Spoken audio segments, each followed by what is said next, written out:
nāvavatu, saha bhunaktu, saha vīryam karavāvahai, tejasvinavadhitamastu mā vidvishāvahai. Om Shanti Shanti Shanti.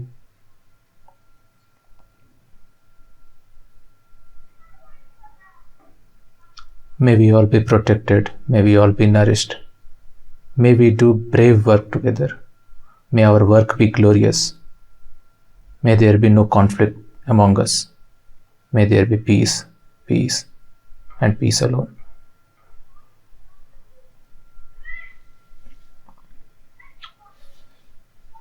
Hello everyone and welcome. Can you quickly confirm if you guys can hear me and see me well? Okay. Okay, thank you for the confirmation.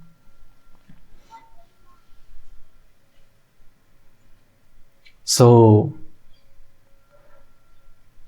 in past few sessions we have been discussing about Raj Yoga or Ashtanga Yoga, the yoga of training and controlling the mind. That is what is Raj Yoga. And Ashtanga Yoga it is also called because it has 8 different parts, 8 limbs as we call it.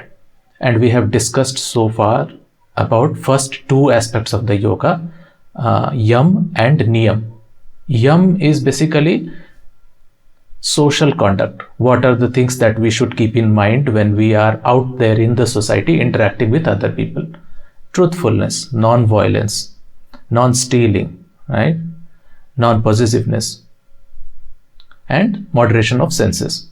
This is Yama, the social conduct. And then we also learned about personal conduct. What are the things that we should be aware of, what we should keep in mind when we are not in the society, or even when we are in the society, when we are dealing with ourselves, which we normally do all the time, when either we are alone or when we are in a group.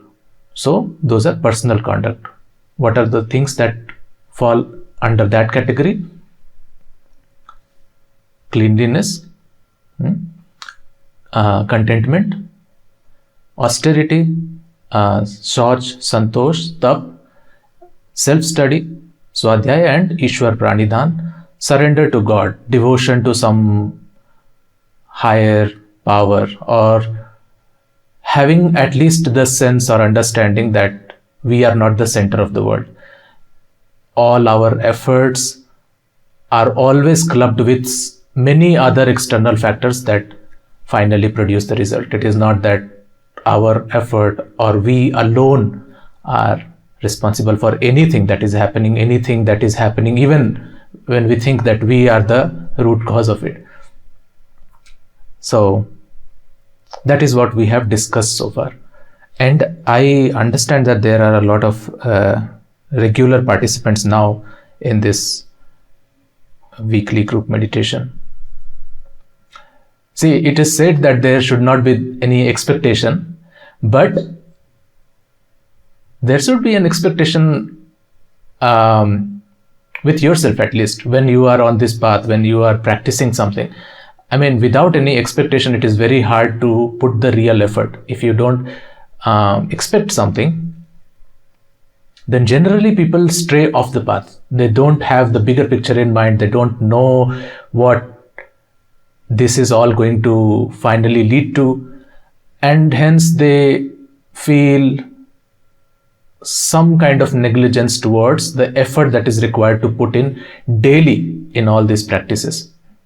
So as we are discussing this, we should also be trying to inculcate these qualities in our lives. Slowly we will start moving into third, fourth, fifth, sixth stages of yoga, discussing about that. And as we discuss, we also want to practice those. So whatever we have discussed so far, the social conduct, the personal conduct, those also should be brought into practice. This will surely deepen our practice. You will experience how this affects every sit that we undertake. So there is a very good story that comes into the mind. So there was once, what do we call people who catch birds? They are not called hunters, right? There is a specific word. In Hindi it is called bahelia, but I don't know what is it called in English. So somebody who catches bird for living.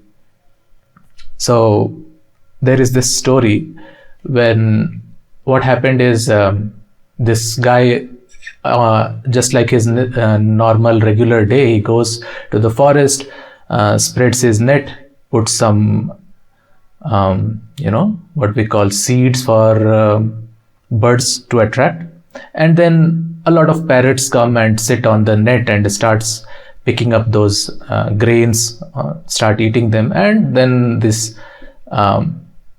what should I say, should I call it hunter? I don't know, this person who catches the birds. It's very difficult to always say that word, that 3-word. Nathan is typing, I am hoping. Bird catcher, fowler. Okay. So bird catcher is good.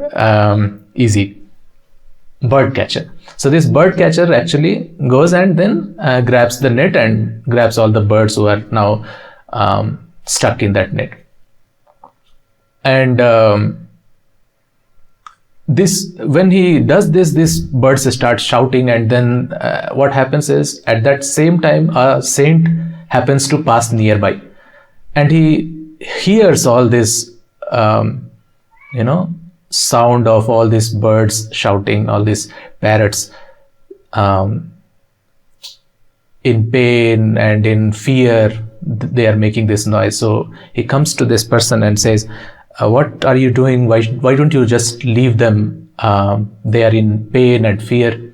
Then this bird catcher says to the saint that, how can I leave these birds? This is my livelihood. I sustain because I do this work. Then the saint says, okay, what if I buy these birds from you? Then the bird catcher says, that is perfectly fine. You can buy, you can pay the price. What is the price per bird? Then the bird catcher says, it is 100 rupees, or you can say $100. Okay, $100 each. The saint says, I don't have that kind of money so that I can buy all of your birds. What I will do is, I have $100 bill. I will buy one bird, one parrot I will buy. Okay. Then he agrees and he gives one parrot to the saint. A saint pays him the money and they part their ways. Now this saint thinks, okay, I can't buy all these birds from the bird catcher, but what I can do is I can teach this bird how to not fall prey to bird catchers. And then this bird will go and teach all of its community so that they don't suffer. I will remove suffering from their lives. So this bird, this saint starts teaching this bird, this parrot. Okay, repeat after me, and the parrot agrees. Parrot likes the idea that, okay, if I learn this trick how to be safe from bird catchers, I can save myself and nobody in my community will suffer.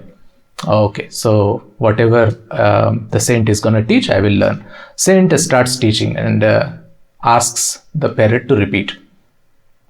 The bird catcher will come, he will spread his net, he will put the grains, but we will not fall prey to it. That is what he teaches. So the parrot repeats after the saint. Bird catcher will come, he will spread his nets, He will put grains, but we will not fall prey for it.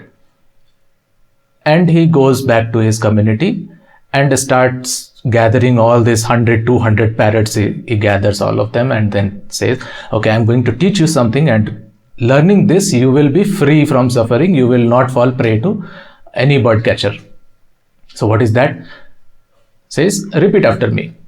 Bird catcher will come. He will spread the net. He will put the grains, but we will not fall prey to it. All the birds repeat. All other parrots also repeat. Several times they do this exercise, and then now they are confident, okay, we are safe. Now, next day, this bird catcher again goes to the forest. After he has sold all the birds that he has previously caught, he goes back to the forest and spreads the net again. Now, when he spreads the net, just looking at that bird catcher, these birds start singing. Start repeating this, what they have learned to save themselves. Bird catcher will come, he will spread the net, he will put the grains, but we will not fall prey for it. And this bird catcher is suddenly, surprised and also disheartened, like, oh, they know, now I am doomed, I can't catch any birds, I can't sustain my life. But still, I will do what I have to do. Whatever is in the fate will happen. So he spreads the net, puts the grains, and goes and hides behind a bush. Now these parrots all sitting on the trees, they are still singing that. Bird catcher will come, he will spread the net, he will put the grains, but we will not fall prey to it. And while singing, they slowly come down and start eating the grains. They are still eating the grain and they are repeating that sentence. Bird catcher will come, spread the net, put the grains, we will not fall prey to it. And this bird catcher is very happy. Okay, they are singing, but still they are being caught. So he comes again, grabs them all, and starts going back.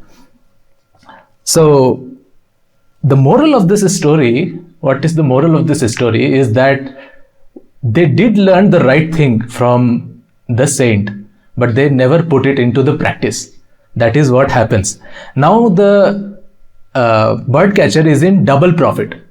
Why double profit? Because earlier he used to catch the bird and he had to sell them very hard. Like, okay, this is just a regular bird. But now the birds that he has caught, these birds know how to sing perfect grammatical sentences, right? So the value has increased.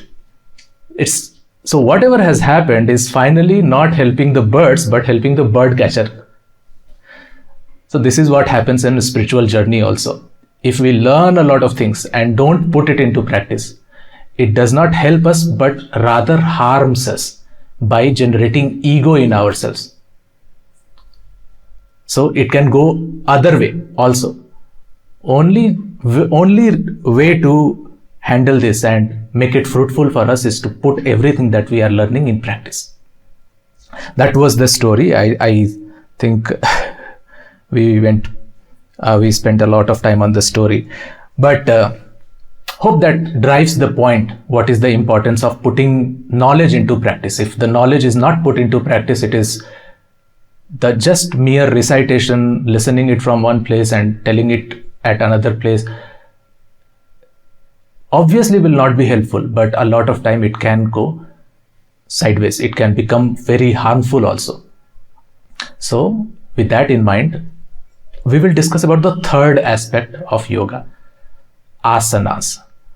Asana are very common thing in yoga. Most of the yoga studios, when you go, the primary focus of every yoga studio is to teach asanas. Asanas simply mean postures, but traditionally in the oldest books of yoga, you will hardly find mention of any asana. Any asana in the sense, any asana that are taught today. But as time progressed, more and more asanas were added. Why? Because people like variation. If you teach somebody the same 5 asanas every day, 5th day, 6th day, after that they will not come to your studio. So people have to devise new techniques, new variations to challenge people, to keep things fresh. Now, in the name of yoga and asanas, there are acro yoga and aqua yoga and so many things, but doesn't make sense. Now you can put pins on the ceiling and tie a rope around it and then hang on that rope and do some yogic asanas. But at ancient times, when yoga was actually developed by rishis and when the intent of yoga was well understood by them, they used to practice in open, in nature, in mountains. Where could they hang the pins and tie the rope? Those things were not there. Those things are not essential. So what is asana then? Asana is basically posture. Now what is posture and why posture is important? Because ultimately what we are trying to do is we are trying to enable ourselves and make ourselves capable for researching the deepest truth of the existence. And it will take time. It is not going to happen in a day. So if something takes time, you have to become resilient, you have to become strong to pursue that goal until you get to the final answer, right? So in meditation, you might have heard that some yogis sit in meditation for quite some time, like hours, days together. But if your body is not healthy, if your spine is not healthy, you can't sit that long easily without discomfort. So asanas are meant to strengthen our body, make it flexible enough so that we can sit in meditation without any discomfort for prolonged periods of time, and we can focus on what we need to focus instead of our attention being grabbed by the body, by the pain, by the sensation, by itching, twitching, right? So that is the main purpose of yoga. And one shlok that comes in Patanjali Yoga Sutra about asanas is sthiram sukham āsanam. That is the only verse that is present in Patanjali Yoga Sutra about asana. No other verse. And it simply means that the posture should be stable and it should be comfortable. So whatever is comfortable and stable is called an asana. In whatever posture you can find yourself as stable and comfortable, you can practice meditation in that. But you can understand that if somebody tries to do sirsasana, inverted asana, where your head is on the ground and your legs are up in the air, it is not that comfortable, neither it is that stable. So what does it mean?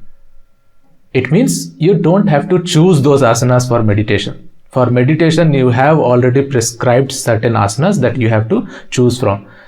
So comparing with Siddhasana, obviously Padmasana is easier. There can be flexibility problem in the leg, but then you can use Sukhasana, then you can use Vajrasana, then you can use Swastikasana. There are various types of asanas which are cross-legged postures, sitting postures, which are much easier to master than Sirsasana or Vrikshasana or Sarvangasana, inverted postures. So, and also it is said that an asana is called to be siddha. When we say siddha asana, I mean one is said accomplished in a particular asana, in a particular posture, when he or she can sit in that posture for 2.5 hours without moving, without any discomfort. Can somebody do Sirsasana for 2.5 hours? I doubt, because the blood will rush towards your head and it will be catastrophic. So these are the meditative postures: Padmasana, Siddhasana, Swastikasana, Sukhasana, and their variations. So if you can't do Padmasana, you can do Ardha Padmasana. If you can't do lotus pose, you can do half lotus. If you can't do accomplished pose, you can do half accomplished pose. If you can't do Vajrasana, you can use there comes a special kind of benches which allows you to put your forelegs under the bench while sitting on your knees, and your hips are supported by the bench. So those kind of benches are also available if you can't sit on Vajrasana. And Sukhasana is basically the easiest pose that you find, which is cross-legged. So that is the basic of asana. Everybody has to understand that the basic part of asana that we always choose for meditation is cross-legged for greater stability. Cross-legged posture will give you the highest surface area in contact with the ground while being in a seated posture. So that is why cross-legged, and it also helps to channel apan vayu. So when we will go to the fourth stage of yoga, when we start studying about the fourth stage of yoga, which is pranaya, we will learn about different kind of vayus inside our body, different kinds of energies, you can say. These are life forces that are present. So one of the life forces is called apana, which goes, generally its movement is downwards. So when you sit in Padmasana, when you sit in cross-legged posture, we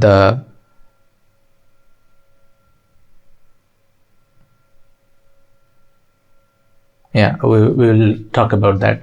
So when you sit in cross-legged posture, then this apan vayu is restricted. It does not flow downwards towards the ground. So that is one, and it is also easier to hold several locks like Mooladhar lock, Mool Bandha, those kind of things. Those are advanced practices, but the initial position is to sit in cross-legged posture and keep the back straight. Now, there is a question, what if I can't hold my back straight cross-legged? So if you can't hold your back straight cross-legged, mostly there are some issues with the way that you are getting into the asana. How you are folding your legs, how you are placing your hips. If generally what happens when we sit on a comfortable chair or modern sofa, modern cushions, they tend to make our spine and hip in a curved shape. It does not allow our spine to stay erect.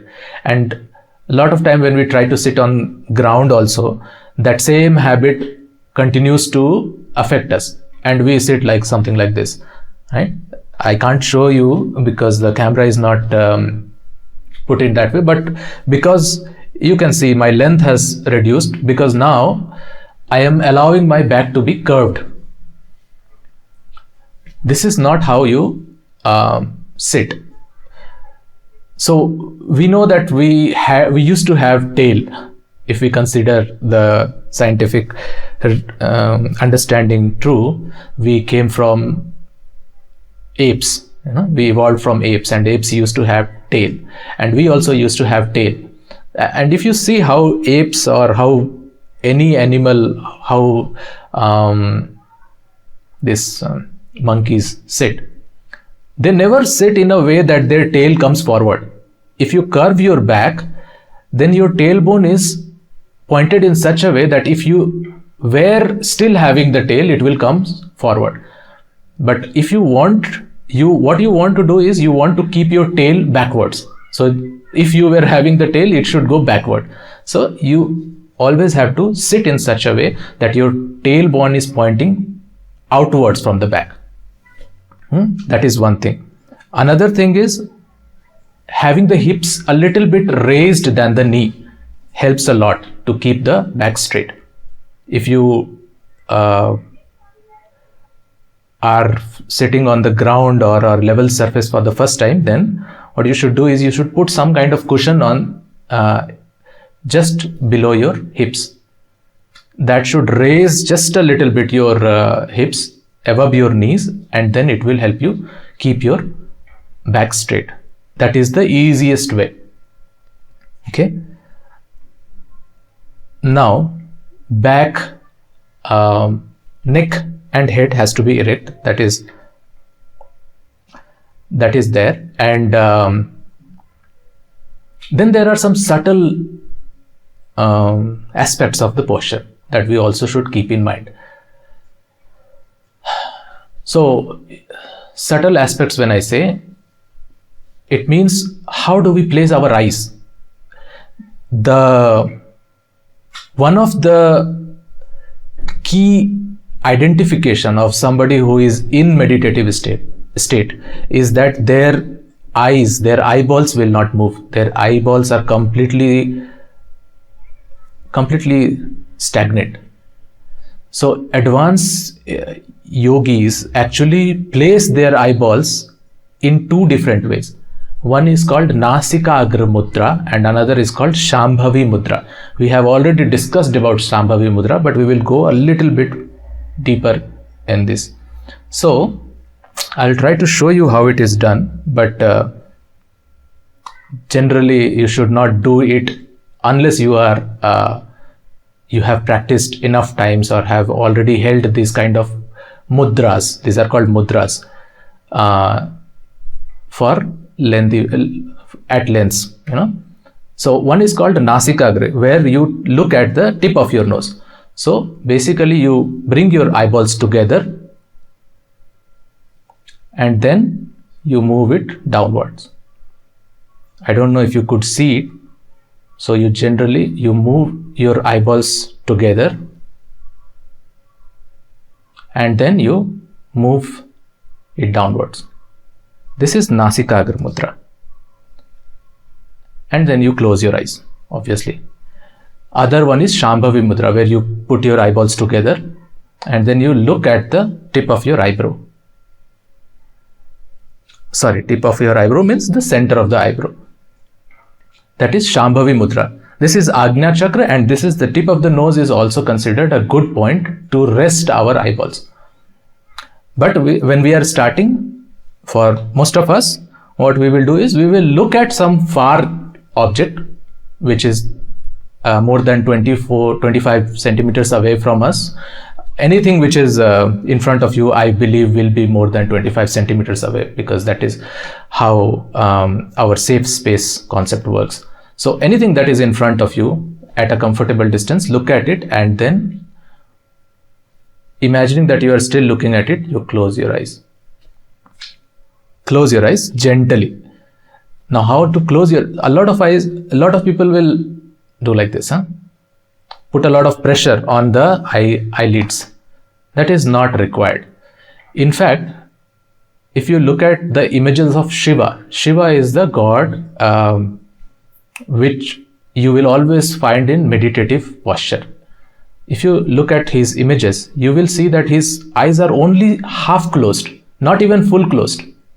So you only have to pull your eyelids gently to block the light. That's it. It's not required to be, you don't have to put force or any pressure in there. So gently you have to keep your eyes closed. Like this. Simple. If you do it, if you try to keep it a little bit open, your eyelids will start shaking. That's not generally how we are supposed to keep our eyes. But you can, at that time, you can put a little bit, keep it a little bit more down and make it comfortable, but never forced, never having any kind of pressure on your eyelids. Because at the end of the day, what we are doing is we are making our posture in such a way that we should be able to meditate for longer. We are doing here for 20 minutes every day, but goal is not to always stay at 20 minutes. Maybe this group meditation will stay at 20 minutes, but when you are practicing on your own at your home, your daily practice, you should always strive to go longer if you have time. So that is about eyes, where you have to place your eyeballs, and it has to be stationary, it has to be stagnant, and how you have to close your eyes gently. Now coming to the tongue. So your tongue has to touch the upper palate where it meets the teeth. So the upper palate and teeth, in between that there is a raised space, which in Hindi is called murdha. But that is where your tongue should rest. Now, what is the benefit of this? The benefit of this is as you meditate longer, there will be situations changing around you, and based on that, based on your sensory inputs and all that, and for regulating your body temperature, there will be saliva secretion in your mouth. If you put the tongue in that particular posture, your tongue goes a slightly inclined posture, and whatever saliva is generated automatically goes down your throat into your stomach without you actually consciously trying to swallow it. Because if you consciously try to swallow, if it is getting accumulated in your mouth, and if you consciously try to swallow, it brings your awareness back to body. You don't want to come back to body just because you had to swallow saliva. Yeah? When you are meditating, you are getting deeper into your meditation. You surpass the awareness of body, you surpass the awareness of place, you surpass the awareness of time, you surpass the awareness of even thoughts and mind. And then for just this, swallowing the saliva, if you have to come back to body, that is waste. So this is the posture where you want to keep your tongue. So it automatically keeps flowing and you can sit longer without needing to swallow. Okay, that is about the tongue. And your teeth should be on top of each other, slightly apart, comfortably. If you just observe yourself now, most of your teeth will already be in that position. But when you are meditating, a lot of people tend to tend to put their jawline together. Somebody tries to put the front of their teeth together and the jawline will be in air. And somebody wants to put the jawline together and the front of the teeth will be disaligned. None of this is actually required. Generally your teeth will have slight gap all across your teeth, like from the jawline to the front to the corners, everywhere there will be slight gap, and that is the most comfortable position. Okay, that is about the teeth. About the hand. So hands, you can actually keep your hands like this, finger entwined, and then this on your lap. Okay, this is one way. Another way is to put one hand on top of another and join the thumbs together and then keep it in the lap. This is another.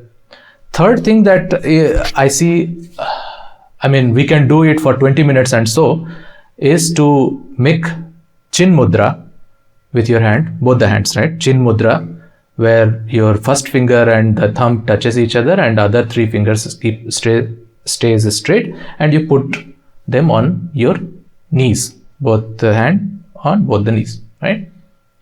But this one is not sustainable for very long meditations. If you want to go beyond 1 hour or something, then you will have to come back to some posture where both the hands are together. Okay, because if you can try this, if you are meditating for a longer period than 20, 30, 40 minutes, you will start feeling that there is some kind of strain on the hand in this particular posture. So you will have to start using this or this, right? So my advice is, in the beginning itself, you can correct this and be comfortable in your 20-minute meditation also. Why you have to be comfortable only when you are meditating longer? You can still meditate short and make it deep, right? So start using that. So these are some of the aspects of asanas. We have spent a lot of time discussing theory today because of the story that we went through in the beginning, but let's get into the practice. Okay, so I will put a timer for 20 minutes and we will begin our sit. And if anyone has any questions or anything, we can discuss after the sit. Okay.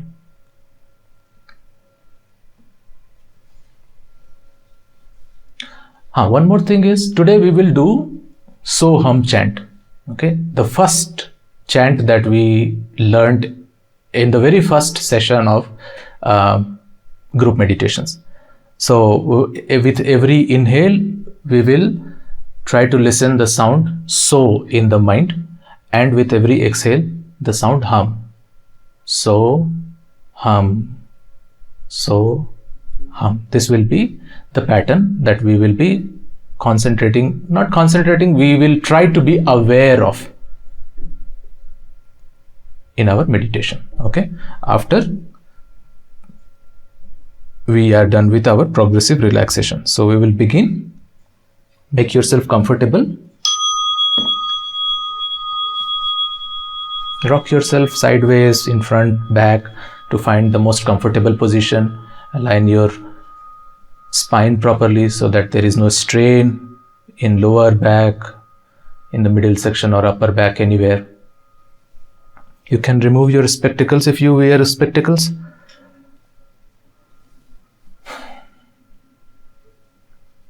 Put your hands together in your lap.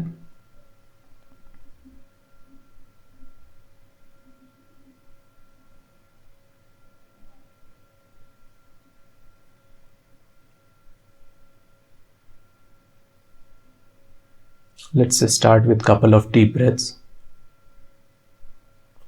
Inhale and exhale.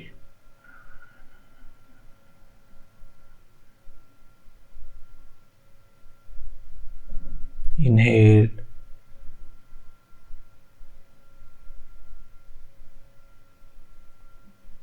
and exhale.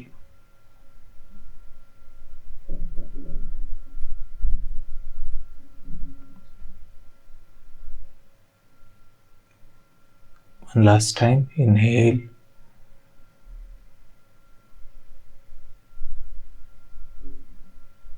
and exhale.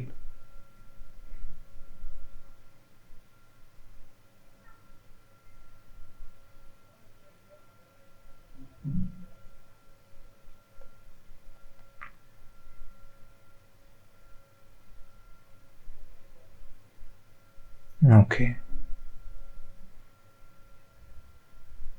Allow your breathing to go to its normal course.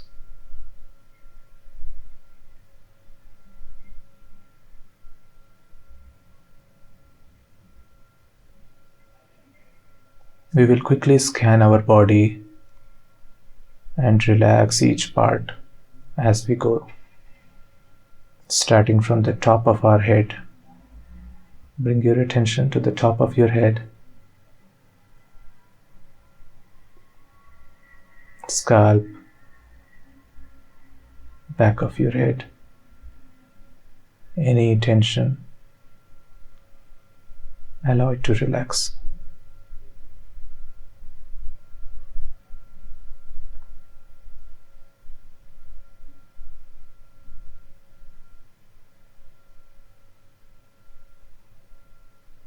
Bring your attention to your forehead.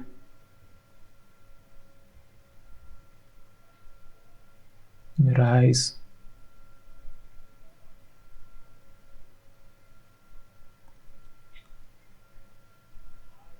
Your cheeks. Nose.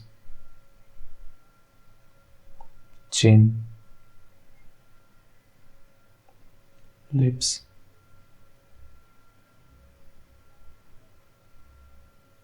Ears.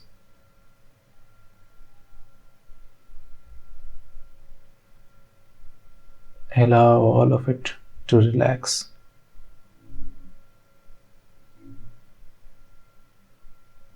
Bring a very slight smile on your face.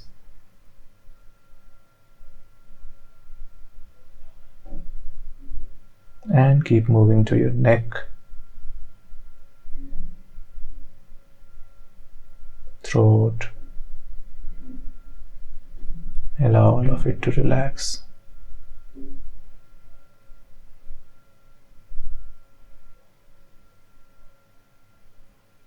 Bring your attention to your chest.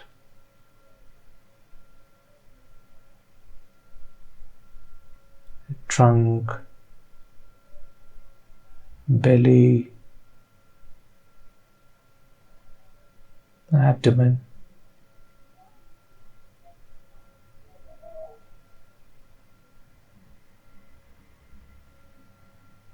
right side of your trunk, left side of the trunk.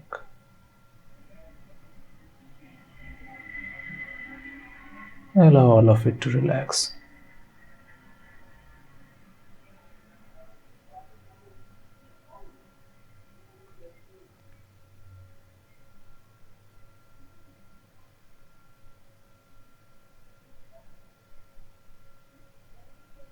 Let's bring our attention to your shoulders.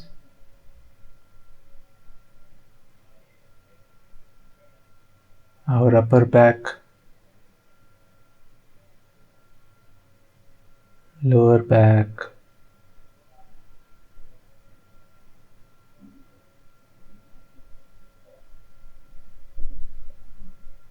let any tension, any contraction melt away. Let all of it relax.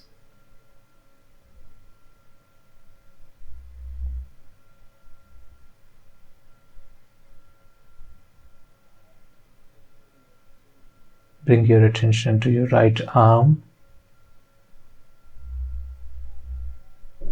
right elbow, right forearm, right wrist,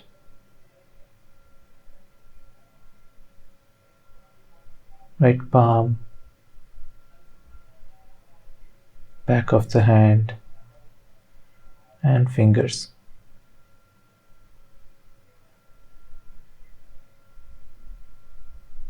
Let the whole right arm relax.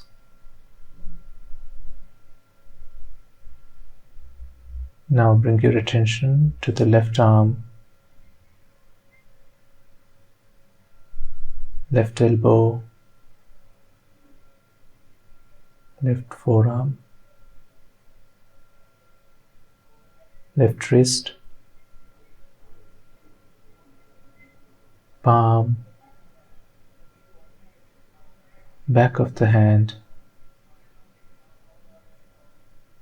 and all the fingers.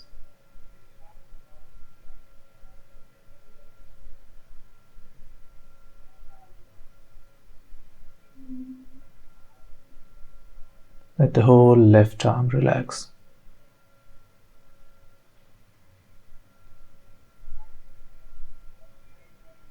Bring your attention to the right hip, right thigh, right knee, right shin, right ankle, heel, sole, foot, toes. Let the whole right leg relax. And bring your attention finally to the left hip,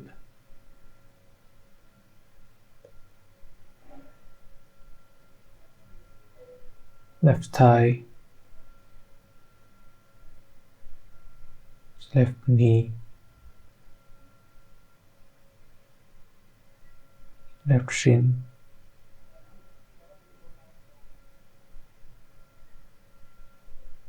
left ankle,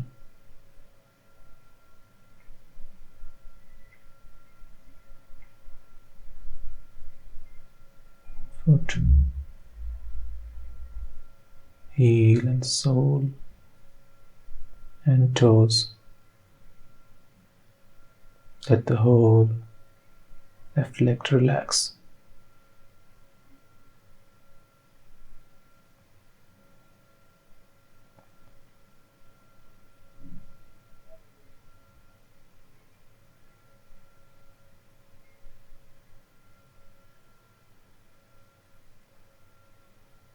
Breathe normally.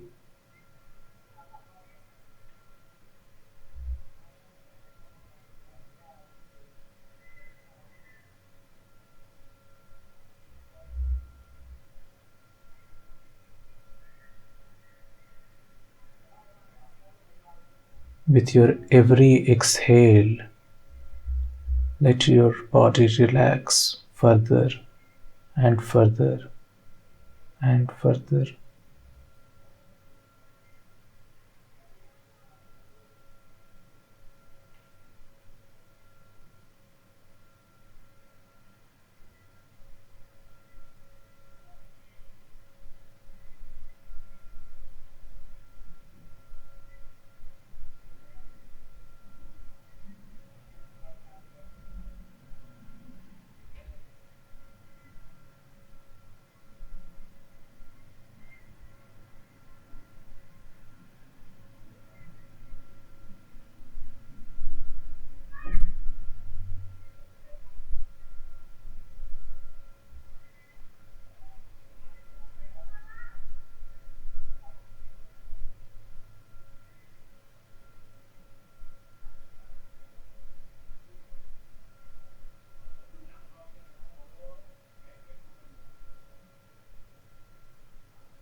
When you are ready, with inhale, listen the sound so in your mind, and with exhale, listen the sound hum in your mind.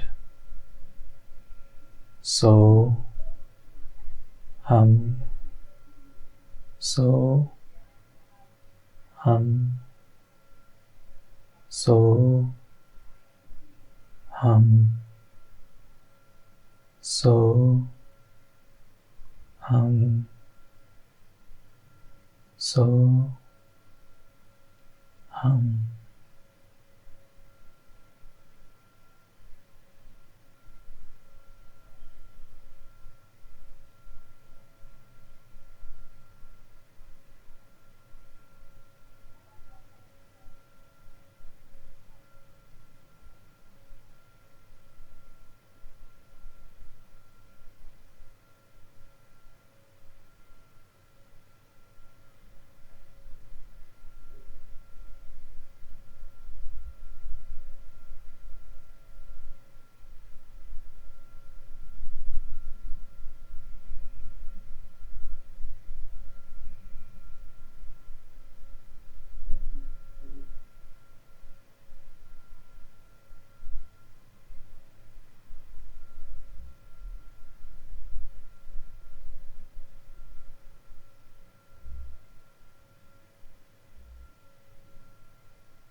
As you observe your natural breath coming in, try to listen the sound so in your mind.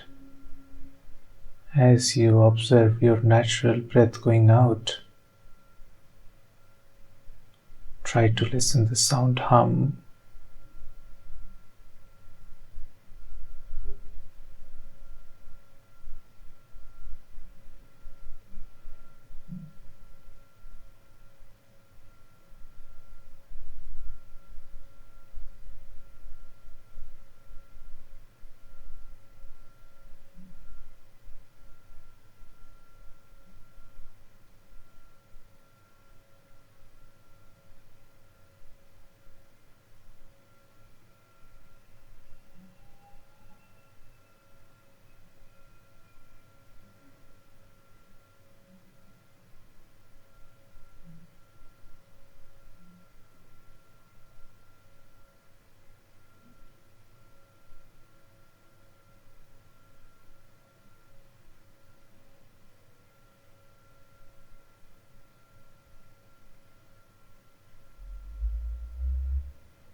If you find yourself distracted, simply come back to breath. Observe natural breath. With inhale, so with exhale, hum.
Om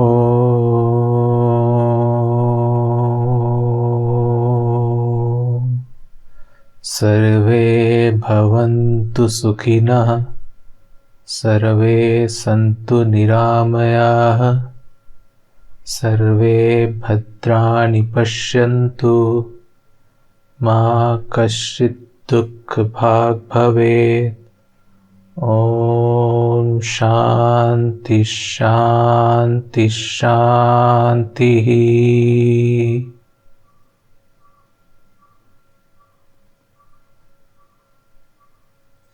Any merit that we might have gained through our practice,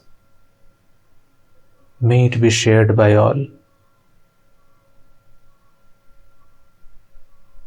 May everyone be happy. May everyone be healthy.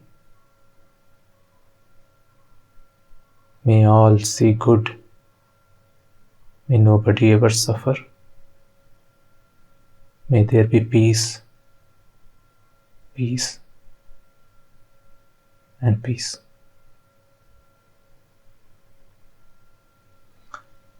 Rub your palms together. Generate some heat in your palm. And cup your eyes with the palm. And slowly open your eyes.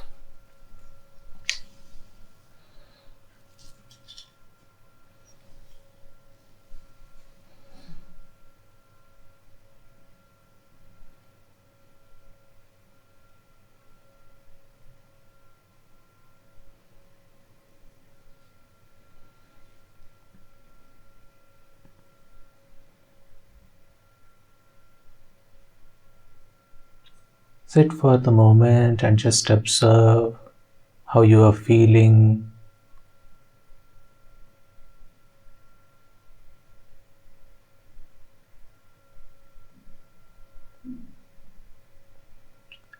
And when you are ready, if anyone wants to share any experience, want to talk something, they can join me on stage.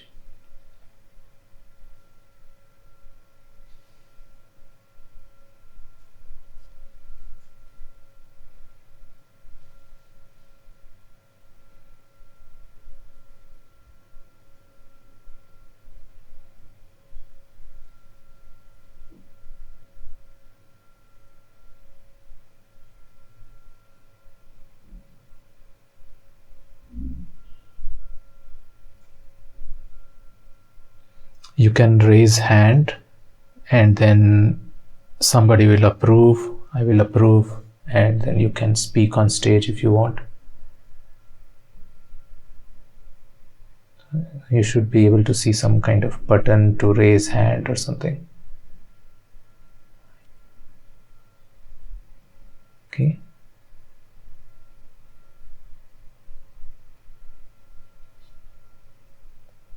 Yeah, Koda.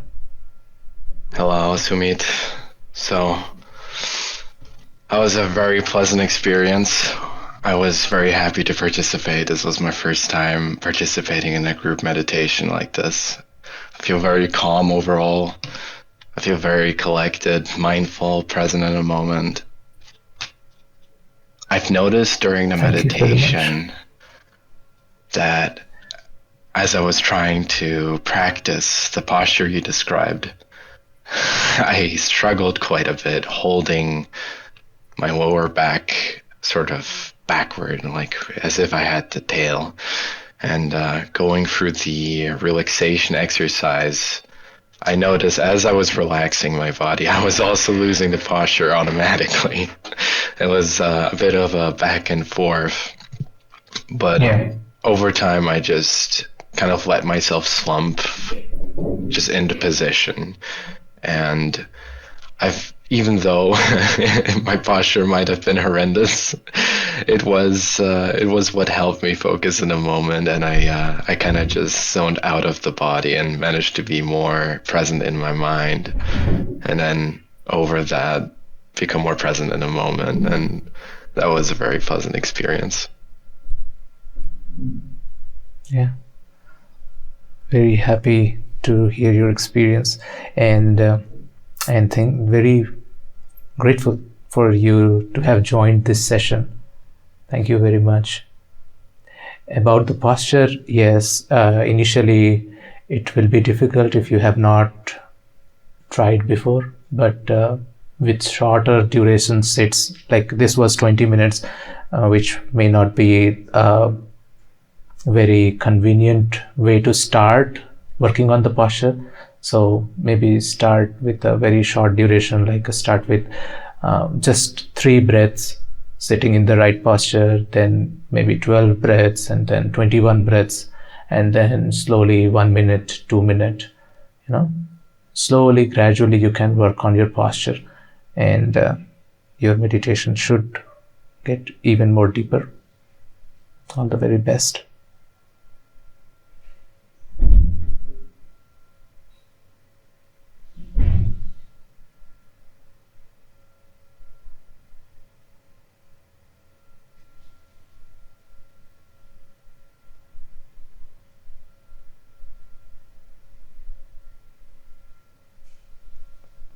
Yeah, Doron says, I spent most of the session just trying to not scratch mosquito bites, but it ended up being very grounding because I had to become conscious to not scratch. Right. So there is a story actually about Swami Vivekananda.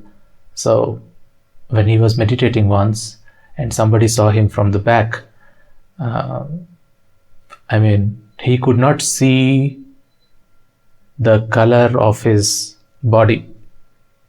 It was completely covered by mosquitoes, all black from the back. When somebody looked at him, it was all black from his hair. It was black starting from the hair to almost like a silhouette, right?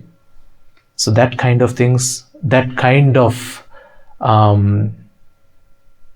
focus can be developed where you don't even feel that there are mosquitoes biting. Even from my own personal experience, I have had situations where I had to meditate when there was no light or it was dark and in the evening.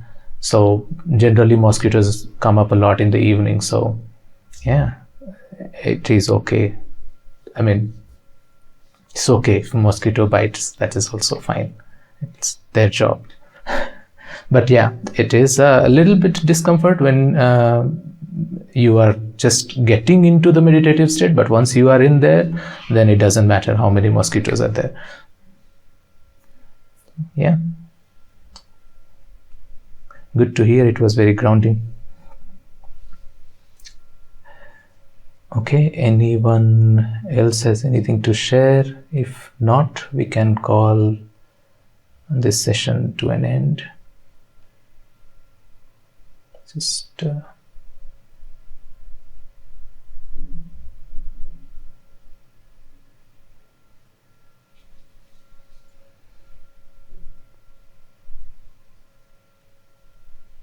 okay, so with that we will call this an end to the session, and thank you everyone again for joining, and hope you practice whatever we are learning on every session on a daily basis. When all by yourself, you are putting time, you are trying to internalize all the things that most of us might be hearing for the very first time, knowing about this subtle points about asana, subtle points about how to live our life in a social context, how to live our life when not in social context, all that stuff. Every single thing matters. Every single thing puts an impression, and that impression affects your sit. So if you want to really excel faster, you have to be aware of all these things and you have to work towards it. So it will take time, and you can just shorten that period by putting your own effort, your own time in there. So thank you very much again, everyone, for joining, and hope to see you all next week. Thank you.